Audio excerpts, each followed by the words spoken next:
Welcome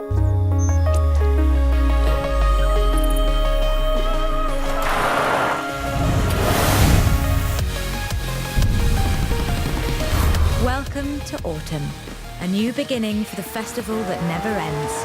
Don't go anywhere, Horizon is here to stay.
Guys, this'll be easy. Just don't miss the checkpoint, so let's go.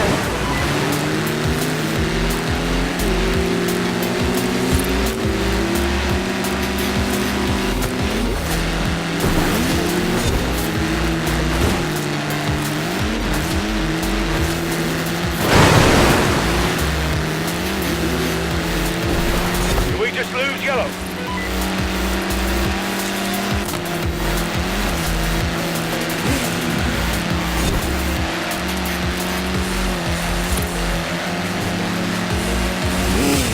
Coming up on the quarry.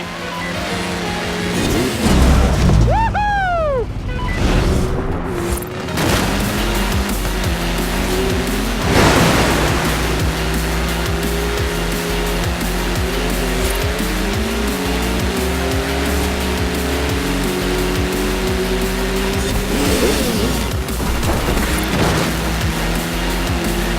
Hey, Blue, thread the needle with me.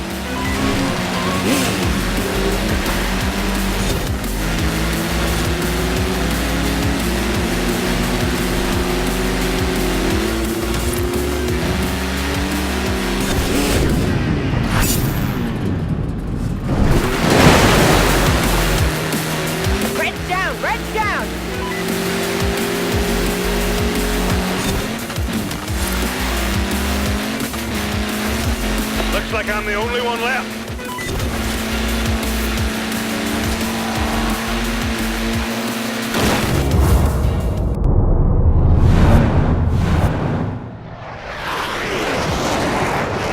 This is it, Horizon. We are kicking off the summer season with the greatest race of all time.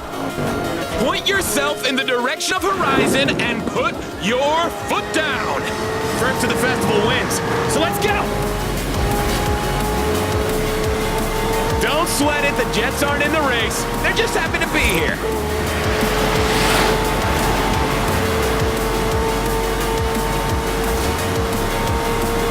Oh yeah! Drivers coming from everywhere. Now it's a party.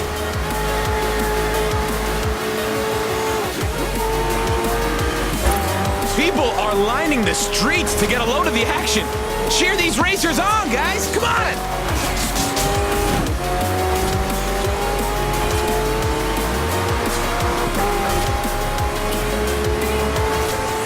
We got some awesome racing trucks out there, too. The most incredible hypercars are all here. I can see a Centenario, Ferrari FXXK, and a beautiful Bugatti Chiron. And is that a Vulcan? Oh, Horizon, you do not want to miss out on watching this. Look at that Senna go! I mean, the car, sure, but someone's got to be handling that thing.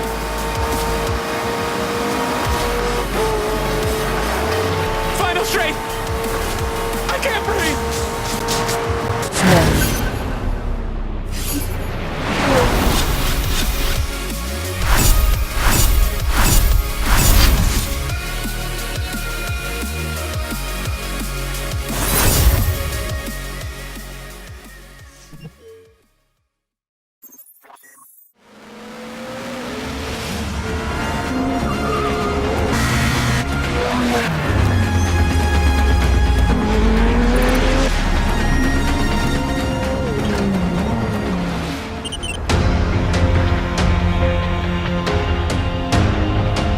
It felt really natural and appropriate to have a British manufacturer providing, the hero car, which is an incredibly important car in our list and plays an important role in our game, And we've had phenomenal cover cars previously. The Senna is no different in terms of just the level of engineering which is present, and obviously McLaren are renowned worldwide as this incredibly pioneering engineering firm. They've brought that all to bear on the Senna. The Forza franchise is a fantastic opportunity, and we definitely saw that with the partnership with the P1. It certainly allowed us to bring our brand to an entirely different audience. Its USP, its reason for being, is to deliver the ultimate driving experience, connection between the machine and the driver, and clearly that speaks to the name of the car, obviously named after Ayrton Senna. It's been a real privilege to be involved as we've brought that into the game, and McLaren have been incredibly open and forthcoming and allowing us access to whatever it is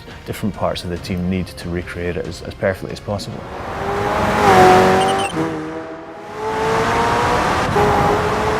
The McLaren Senna itself was a different beast. That car it's like nothing I've ever seen or recorded, and we kind of faced a few challenges with that car, with the fact that the engine was encased. We couldn't really get access to it. We did actually just have to get our arms into one of the little crevices of the Senna and get the engine mic'd up that way. And then we also record the authentic cockpit interior as well, which means that in every single view of the Senna, you're hearing exactly what it sounded like for us in the car as we were driving it. So what we have here is each individual microphone that we put on the Senna, and just going to go through, you can hear the kind of difference between each one. So we had the engine, which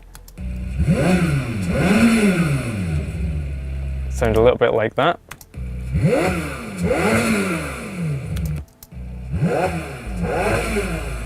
And that was from 3 different points on the Senna, which we can bring together to make a really cool sound for the engine.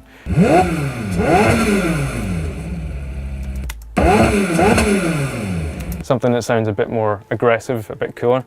So this is the McLaren Senna actually implemented in the game, which has a nice rasp to it. All these exhaust pops that you can hear, they were authentic recordings which came from the McLaren session. So that pop that you can hear, that's an authentic McLaren Senna pop. And inside you can hear that cockpit recording that we've done.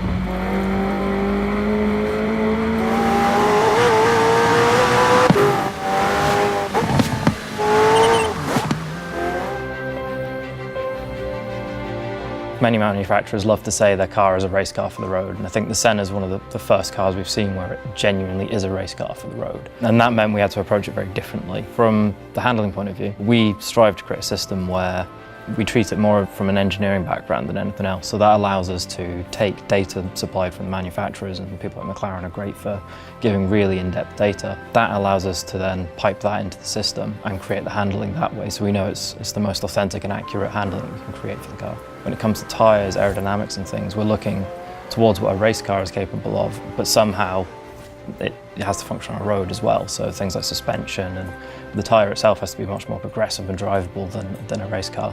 That's been one of the big challenges, getting that huge race car performance, but how McLaren have actually created this road car is quite astonishing. We're incredibly happy with how the Senna's turned out, and super excited to let people get their hands on it, because it's such a rare car that very few people will in the real world, and it's one of the few places you're going to be able to drive the Senna.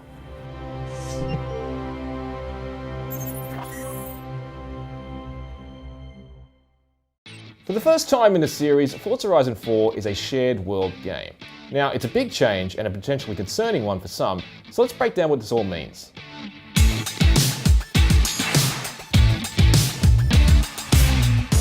First and foremost, it changes the other races you'll see while cruising around the open world. In Forza Horizon 2 and 3, the cars you saw hooning around the environment were what the Forza series dubs drivatars, AI-powered driver profiles drawn from your friends list and beyond. In Forza Horizon 4, we'll still race against drivatars when we start an event, but the cars you'll encounter in free roam will now be real people within a 72-player server. The reason developer Playground Games is doing this is because the team believes that real players will exhibit more interesting, more unpredictable, and more fun behaviour than they could ever program into drivatars. I should stress at this point that this isn't compulsory. Forza Horizon 4 isn't an always online game, and you don't have to play in the shared world if you don't want to. You can opt out with a push of a button and seamlessly transition into an offline experience that will replace the real people with drivatars again. According to Playground, this will ultimately be similar to the solo, open world free roaming experience of Forza Horizon 3. But if you are up for it, this is how it works. As you may recall, in Forza Horizon 3 we had campaign co-op, which supported 4 players, and online free roam, which supported 12.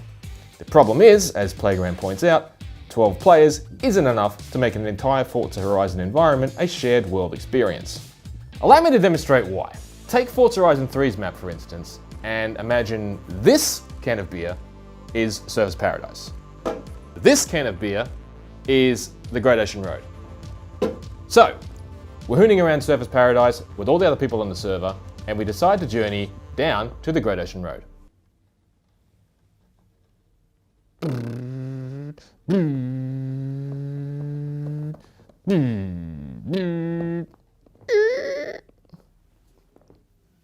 There'd be nobody there when we get there, and we'd have encountered nobody on the way. Forza Horizon 4 will group players together in groups of 12, based roughly on the area of the world they can see. As a player moves through the world and they approach another player, they'll be grouped into the same universe. Obviously, this all happens below the surface, there's no loading. So, now as you travel through the 72-player world, you'll be moving seamlessly from universe to universe, seeing other players come and go as you drive. Playground's plan is to make Forza Horizon 4 as social as possible. There's now a quick chat system available via the D-pad for players without a mic or who don't speak the same language. We'll also be able to form instant convoys with players met, and take part in every race and every activity in up to 6-player co-op. It also probably goes without saying that, as a shared world experience, whatever happens in the world happens for everyone. Weather, time of day, it's all synchronized. If it rains, everyone is out in it. When the sun sets, everyone sees it together. When the season changes, it changes for everyone. It's all done to reinforce the idea that we're all living and playing in the same space.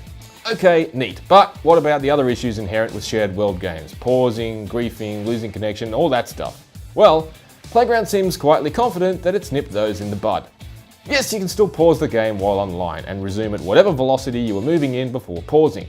You can still use photo mode and drone mode too, and even the rewind function. No, you can't be griefed by strangers. All players who aren't your friends or in an official convoy with you are automatically ghosted on contact. And no, if you lose your internet connection mid-session, you won't lose any progress or be bumped out to the main menu. Forza Horizon 4 will just transition seamlessly to its offline state and you'll be free to carry on. So, hopefully this has got you up to speed on the functionality and philosophy behind Forza Horizon 4's shared world. For plenty more on Forza Horizon 4, stick with IGN first for the remainder of the month.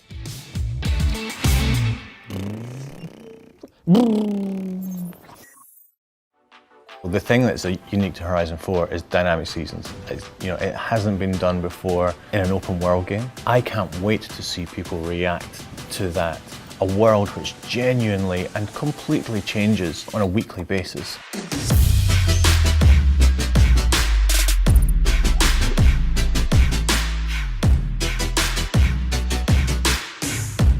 We've gone and asked the question about seasons, multiple times before. We asked it in Horizon 2, we asked it in Horizon 3. It is kind of the holy grail of open world games, and we've been going after it for a while. The fact that at the same time we were considering Britain, it just felt like this perfect storm, right? We have to go after these twin goals. The specifics about the sun arc and how the lighting changes from season to season. We threw a winter sky that we'd originally gone out and captured during that first part of the process and threw it on the Amalfi Coast from Horizon 2 to see how that system would pan out. And instantly it gave everything this kind of wintry vibe, despite the fact it was the Italian coast. And so we knew going into this that having that particular specific data set for each season was really, really important and would be key in making sure the mood was fully captured.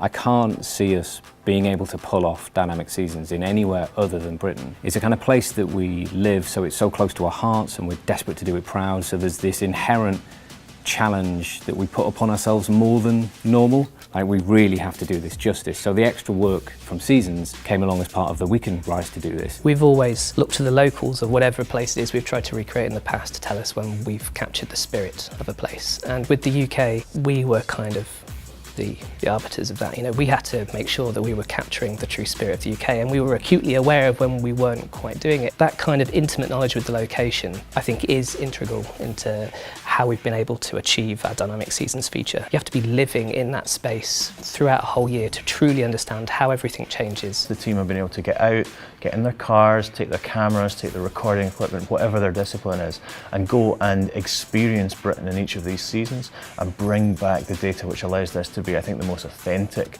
recreation of a world we've ever achieved. So every time we would go out, we'd find great locations that we could record in, and we'd always kind of go, all right, great, well, let's come back here when it's spring or when it's winter. One of the things that we've changed per season is the birds and the wildlife that change per ambient zone. The Yorkshire Moors was a great example of that, where we went there in autumn and it was full of grouse. It was that was the season for it. And then you go back in spring and the wildlife is completely changed. It's a lot more kind of pleasant in a sense. It doesn't feel as foreboding. So in springtime, this is kind of, imagine you're surrounded by heather, lots of small birds, you can hear prop planes around you. It feels really fresh and kind of active, full of life. Whereas opposed to something like autumn, where the grouse have started to come into season, it feels a little bit cooler, a little bit colder, and it really feels different based on season.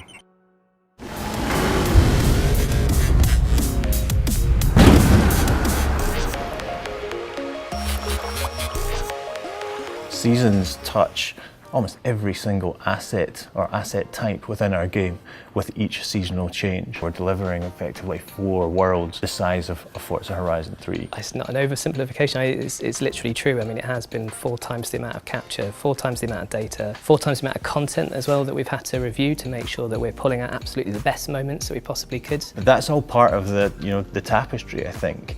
That we don't just go and recreate a landscape, we recreate the country that we're in, the way it looks, hopefully the way it feels. That also affects the car massively, so you get all the kind of surface effects that you've associated with the Horizon game in the past, but that's now also seasonal. So in winter there's a very characteristic thing that happens in the UK with the roads when they get gritted, and you get this particular type of grime that builds up around the body of the car, and we wanted to make sure things like that were captured. But also, if you shift onto a slightly different surface where there's virgin snow, you'll start to get all that build up around the sides of the car as well. And then in spring, you'll get it caked in mud when you're driving through some slippy, deformable mud, and that will get washed off when you drive through puddling and then sort of build up slightly more afterwards again. It's not just about visuals, it has to affect the gameplay.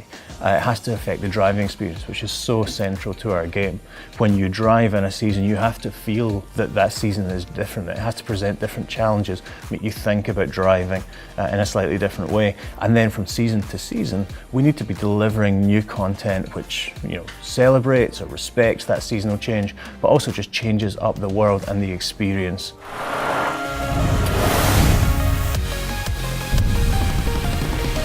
Welcome to autumn.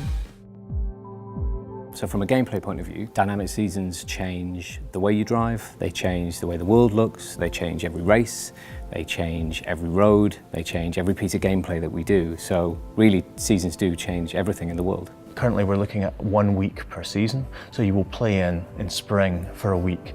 And then at the same point for everyone, obviously, time zones will make it more or less likely whether you see this moment every week, but certainly at that point every week the season will change and will progress to summer and to autumn. The vast majority of it you can play in every season. It just, the experience changes, it looks different, it drives different, the road surface is different. But then as the seasons come, we introduce brand new gameplay with that season, and then that's kind of taken away as we bring another season. So it's a combination of most of the gameplay is playable in every single season, but there are new seasonal things we bring in each week. Throughout seasons you can have a totally different racetrack as well. So there's new experiences where you may have just learnt the track in summer, but now you have to relearn it in winter, for example.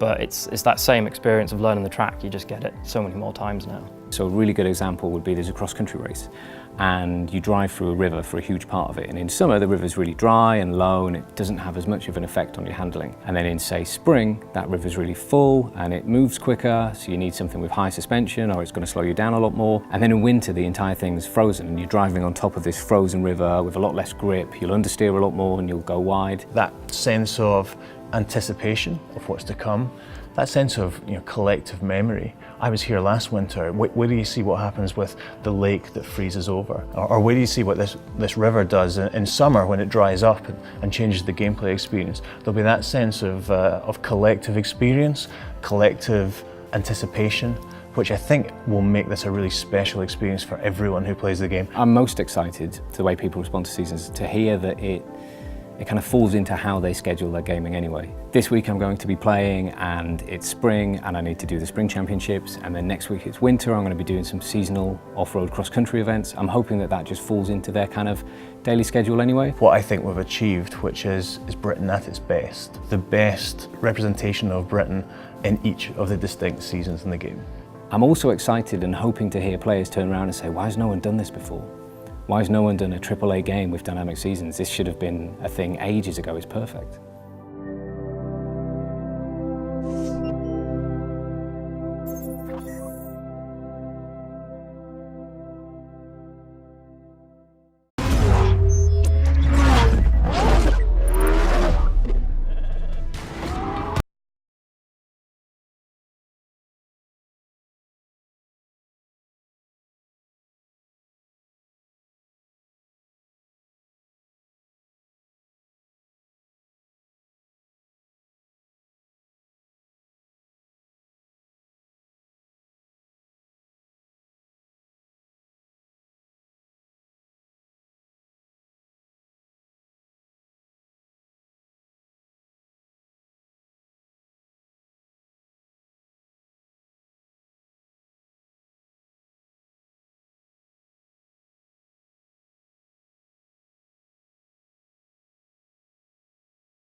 think Horizon Life and Forza Horizon 4 is the single biggest design paradigm shift in the history of the Horizon series.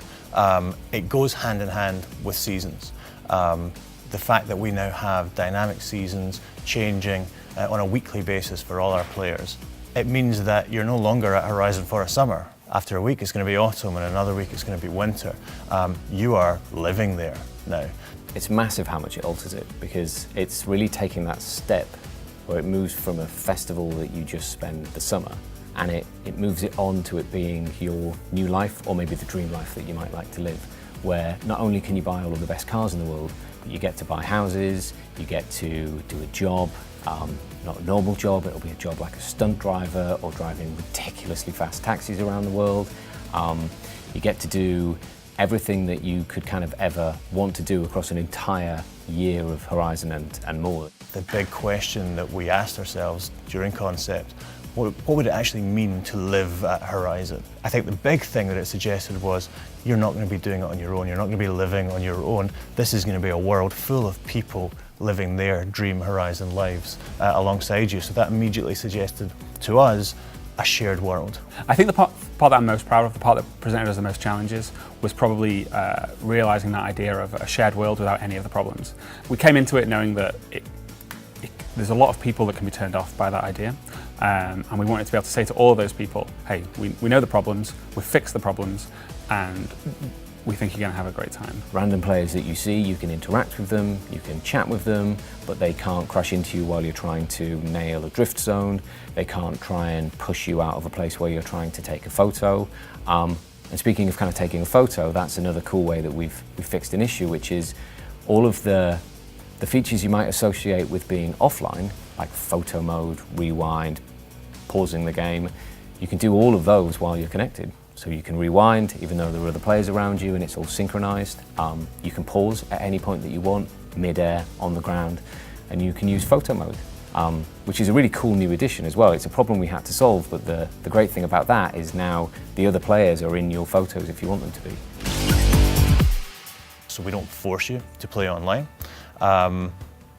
We think it will be a better experience if you do, but you have the option right from the start to opt out at a single button press on the pause menu. It's really that easy. Where we've been able to really stretch our legs creatively is, how can we live up to that promise that your experience will be better through being online?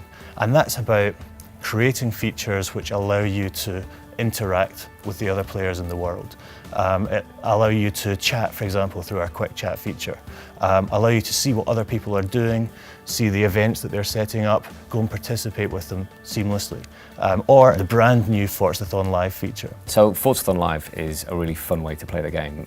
Every hour, on the hour, the server says there's a Forzathon Live event starting, it marks it on the map, and you can decide to go and take part if you want.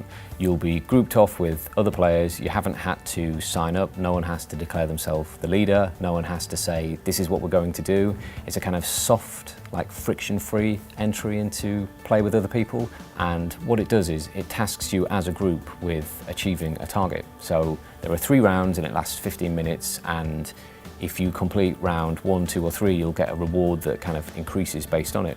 Everybody gets the same reward. It doesn't matter whether you're the worst player or the best player, and we don't kind of make a point of showing people, you were the worst player and this person was the best. It's more of a your group succeeded or they didn't.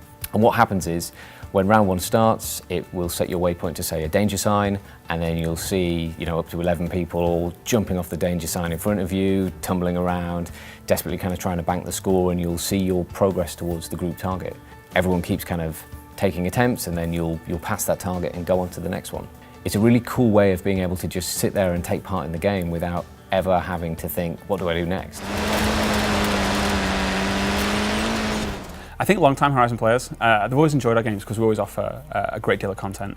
I think those players are going to really enjoy the way that we're going to deliver fresh content to them every day, every week. We're going to be giving them fresh things to do, and the way that we're going to be generating that content and creating it post-launch allows us to react to the wants and needs of the community. So we can listen to people, we can find out what people like, what people are enjoying, what people feel like they're not seeing enough of, and we can bring that to the game and deliver it to them. So I think for people who've been playing Horizon for a long time, they're going to find that Forza Horizon 4 is a game that evolves over time and actually meets their needs probably more than any Horizon game in the past. I hope what lands really well with this is almost the fact that we have designed this for the players that we have. You know, we have a lot of data coming in from an awful lot of players in Forza Horizon 3. Throughout the development of this game, we've been able to analyse that, observe the way players play. And I think if there's one massive takeaway about Forza players in general, but certainly Horizon players, is that they have many, many different ways of playing. I think what we've done with the Horizon Life is really celebrate that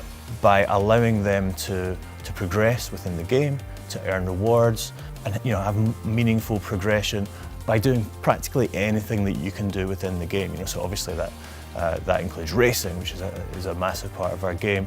It also includes stunting, exploring, drifting, streaming, which is an increasingly huge part of games today. You can now progress your game by streaming, or even actually by watching other people stream the game. We have an incredibly creative community. There are more ways to create in Horizon 4 than ever before. If you're a painter, or you're a tuner, or you're using our expanded set of blueprint tools to create your own championships, or now using the new route creator to create your own routes.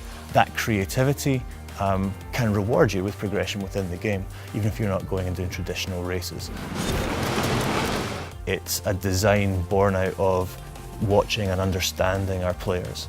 And I think it makes for the most open, most freeing, I think, campaign design we've ever had.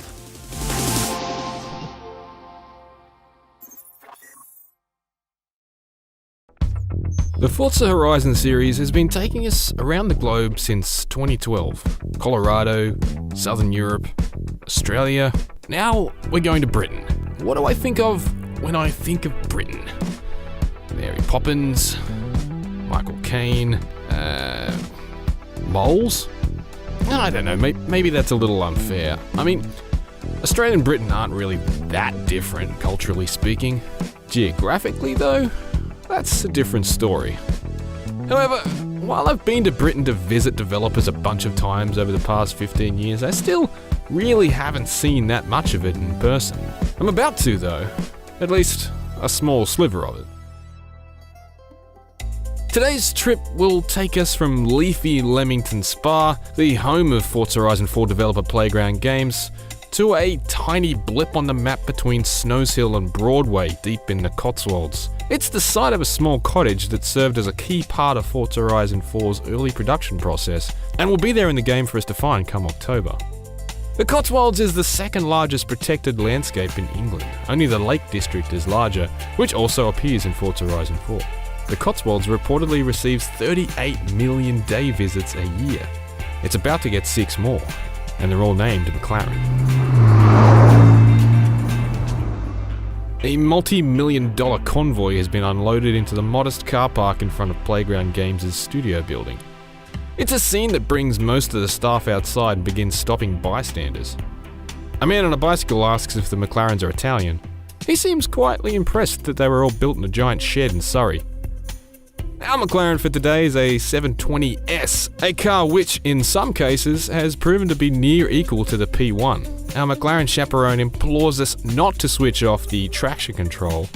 The 720S officially packs 710 horsepower with the crank, which is like 10 Volkswagens and a really good chainsaw. But anecdotally, the motoring press are tipping that figure is a lot closer to 800. Either way, it's a lot more than you need to poodle around a few single-track country lanes avoiding tractors.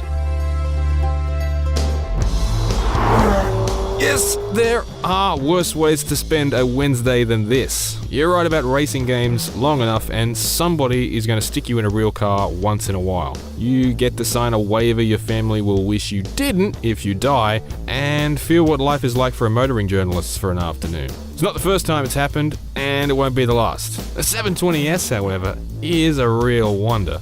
It has what feels like a Lotus Elise style connection between my hands, the steering and the road. But while the Elise is a bit like a shifter cart with a roof, the 720S is refined and sophisticated. Everything I ask it to do, it responds instantly. The balance is astonishing and the acceleration is blistering. There's only so much you can wring out of a car like the 720S while remaining in the vicinity of a posted speed limit, but it is a tremendous car. Perhaps equally impressive is how tranquil and composed it can be if you just relax and settle into a lazy cruise. It's incredibly easy to drive and entirely unflustered, threading its way through the thin streets of centuries-old villages, turning heads all the way. This is a car I could live with. Not the crippling debt that would come with it, but the car? No worries at all. I'm not a motoring rider, but I am a car lover and I love driving cars. But the car is only half the story here. In a series like Forza Horizon, the cars may be the stars, but it's often the stage that warrants the biggest ovation. The Cotswolds is a beautiful area. I can tell why it made it into Playground Games' British Megamix. The rural atmosphere isn't necessarily that detached from where I actually grew up myself, but everything is so much more green and cramped. Thick hedgerows turn thin ribbons of tarmac into narrow corridors.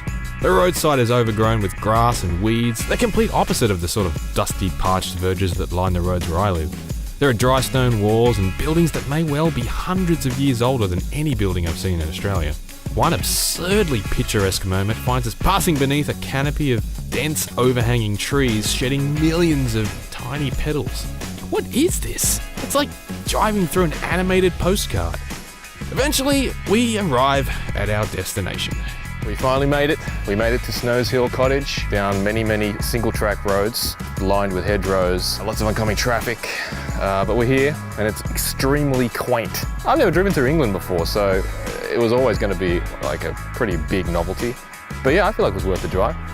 Lots of great countryside. We head back via a more conventional route, picking up weekday traffic on the motorway back to Leamington. Here's the real Britain some punters are still joking about. They haven't quite shaken that contempt bred by their day-to-day experience with 9 to 5 peak hour Britain. But Forza Horizon has never been about recreating traffic snarls and bogging you down behind caravans. The Forza Horizon series' greatest victory remains its ability to bottle the joy of driving. Horizon 4, like its predecessors, is about wish fulfillment. It's about the satisfaction of stepping into a cool car and mashing the pedal under your right foot. Take an enormous cross-section of the world's most desirable, iconic and sometimes quirkiest cars and set them loose in a beautiful place. That's always been the Horizon mandate. I think Britain is a beautiful place. So it's not America or Japan. There are a trillion games set in America and Japan. And anyway, I can't see this being the last Forza Horizon game, can you? In Forza Horizon 3, Playground Games delivered me a wonderful ode to my own backyard. I genuinely can't wait to see what they've done with theirs.